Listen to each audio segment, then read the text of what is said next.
Hey everyone, there's a section of the episode that might sound a little different as it was recorded from home instead of the studio due to a technical error. I'm sure our producer will do a great job editing it in seamlessly, so enjoy. Stepping from our ordinary world into the fantastical, Immersive XP explores the weird and wonderful imaginations behind a diverse range of themed experiences.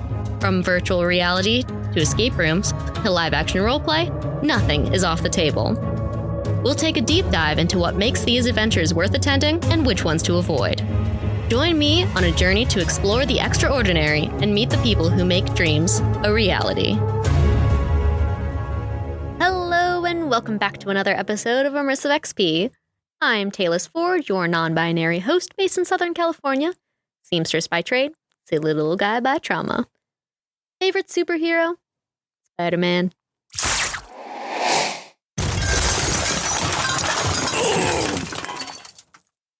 Fun fact of the week. Horror and comic books began in the early 1940s, with historians a little confused as to what is considered the first horror comic book series. Prize Comics had a short-run feature starting with issue number 7 called The New Adventures of Frankenstein, which is considered by some to be the first real comic book horror series. But this one eventually became a humor comic years later. Classic Comics released adaptations of other spooky tales, while eventually publishing an adaptation of Dr. Jekyll and Mr. Hyde with issue number 13, and that is considered by some the earliest dedicated horror comic. With the release of Eerie Comics, which started off with issue 1 being a dedicated horror comic, historians will argue that this is the first, even though it was released later than the others, though it didn't continue making more issues until 4 years later. A couple years after, Adventures into the Unknown was released and is considered the first continuing series horror comic, with it running for 19 years. While we have conflicting opinions on what really makes it the first, we still have a lot of titles to thank for the inspiration in modern horror comics to this day. This week's episode is a daily quest, which is any immersive experience with a low barrier to entry and no intellectual property attached to it, but still has a certain level of interaction.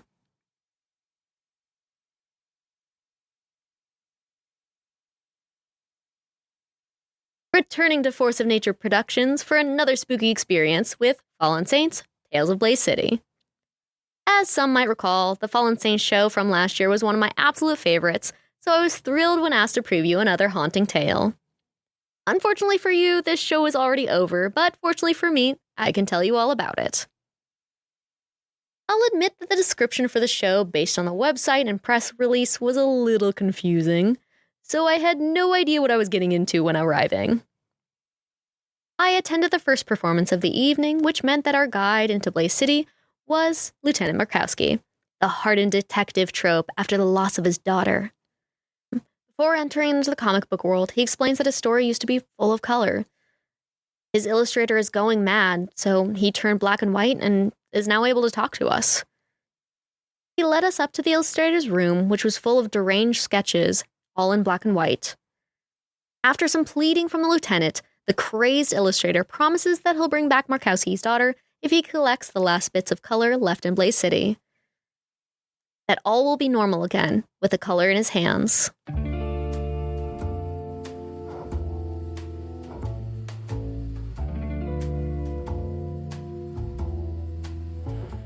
We are then led into the horrors of Blaze City itself. Crime-ridden, filthy, lacking any color. Pulling back curtains to represent the turning of pages, the audience meets multiple figures who are connected to the lieutenant's past. They've all turned to their hedonistic and darkest desires when they used to be brilliant scientists, love interests, heroes, and family. Each have forgotten who they once were, but cling to a small bit of color that reminds them of something or someone precious.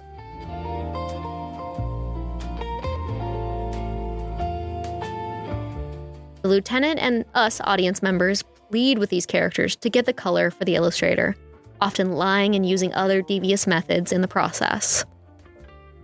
Each time, the lieutenant ignores the horrific scenes of torture and gruesome violence by turning the page. His sights are only set on getting his daughter back by any means necessary.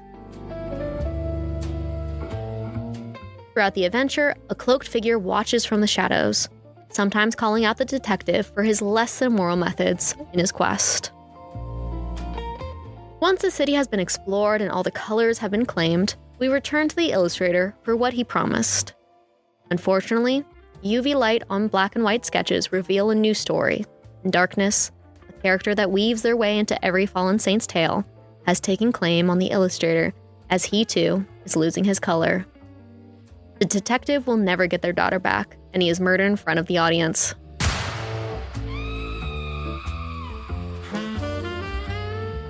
Darkness has a way of creeping into these spooky tales and leaves us all wondering about their own ethics and morals.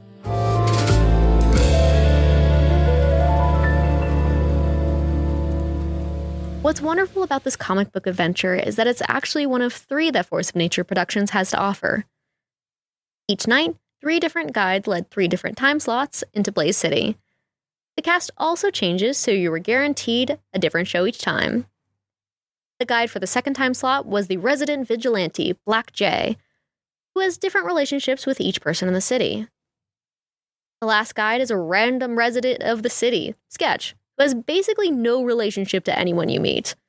While I didn't have time to come back and see the second and third time slot, I'm sure they were just as entertaining, and you'll have to find others who can tell you all about them. The commitment from the makeup to the set being entirely in black and white was truly impressive and made it even more striking whenever color was involved. While the entire cast was phenomenal with all their shows, Chris Brosnan, who played Lieutenant Markowski, really stood out. With this being his first Fallen Saints performance, I was blown away by his stage presence and ability to bring the audience into the world. Also, I love an immersive experience that gives you something different each time you attend. With multiple guides and different actors, people could walk away with something completely unique compared to someone else who attended the show the same day.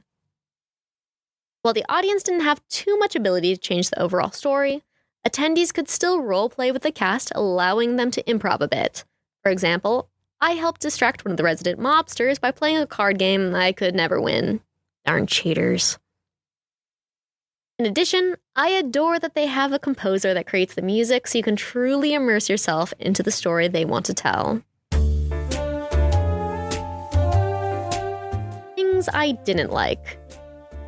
Well, promised this would be fixed in the future. The rooms were very small, which meant it got hot very quickly. This is definitely an issue with a lot of immersive experiences that try to fit as many people into a room as possible. I was definitely sweating by the end of the 45-minute experience. Also, with the audience standing the whole time, there were many instances that I, a 5'2" tall person, could not see what was happening. I ended up missing some plot points that required visual aid to understand. As for accessibility, this experience was all standing and walking with no seating available. There was also a flight of stairs with no alternative way to access Blaze City. While a warning was given on the website about standing and walking and encouraging comfortable footwear, the stairs were a little bit of a surprise. Also, if you arrived early, as is recommended with the area, there was nowhere to sit, which meant my feet were definitely hurting after a while with no rest. The space itself was very small and there was little room for movement. I could easily see people becoming claustrophobic or overstimulated as a result. Force of Nature Productions takes place in downtown North Hollywood, which is not the most walkable area, and parking can be tricky. Rideshare is usually recommended as a result, especially to avoid broken sidewalks. Sadly, this was a pretty inaccessible show, and it was tricky to invite many of my friends who would have been struggling to keep up. As for the audience, Fallen Saints shows are creepy, but not scary. My +1 is easily spooked and still had a great time going through the immersive experience without getting scared. While I wouldn't recommend it to children, teens and older can definitely find something to love. Some of the more nuanced storytelling may be for adults only. As for the price, the tickets were $25 for a 45-minute experience, and I personally believe that it was 100% worth it. If time had allowed, I would have come back and seen each time slot for the full story. This is also a family-run show that puts a lot of time and energy into creating something for the love of the art and bringing people together. Overall, Force of Nature Productions puts on an incredible show in September to start off the spooky season. I'm always pleasantly surprised by what they come up with, and I can't wait until next year. If you haven't already, check out my episode on the body of Chiara Malloy so you get a taste of how incredibly different and delightful their Fallen Saints shows can be. Make sure to give them a follow if you want to see their immersive experiences that never end how you'd expect. Until next time, the turning of pages means they too see you change over ages.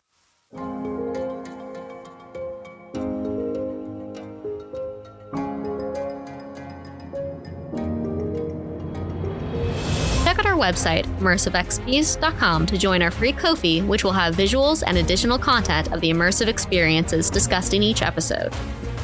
You are an immersive experience artist or creator, no matter how small. Consider contacting us so you can take part on a future podcast. This podcast is recorded and produced by SoCal Podcast Studio in Orange County. Thanks for listening.